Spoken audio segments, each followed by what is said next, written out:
রোদে না শুকিয়ে কাঁচা আমের আমসত্ত্ব। এই রেসিপিটা ফলো করে বাসায় আমসত্ত্ব বানিয়ে দেখতে পারেন। আম দিয়ে এরকম আমসত্ত্ব বানিয়ে রাখলে সারা বছর খাওয়া যাবে। কেজির মতো কাঁচা আম নিয়েছি, সাথে দিয়ে দিচ্ছি 1 কাপ পানি। ঢাকনা দিয়ে ডেকে একটু ভালো করে সিদ্ধ করে নিচ্ছি। পুরোপুরি গলে গেছে, স্ট্রেনারে নিয়ে সেঁকে নিচ্ছি। মসৃণ হওয়ার পর একটি প্যানে নিয়ে চিনি দিয়ে দিচ্ছি 1 কাপ। চিনিটা ভালো করে মিশিয়ে নেব। এরপর উপরে দিয়ে দিব 5 ফোড়নের গুঁড়ো এবং চিলি ফ্লেক্স।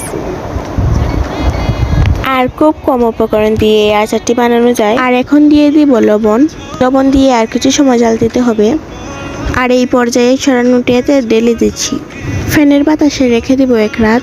তারপরে আমসত্ত্বগুলো শুকিয়ে গেছে। রোদ ছাড়া আপনিও চাইলে এরকম একটি আমসত্ত্ব বাসায় বানিয়ে ফেলতে পারেন। আর একটু পাতলা রাখলে ফ্যানের বাতাসে খুব সহজেই শুকিয়ে যায়।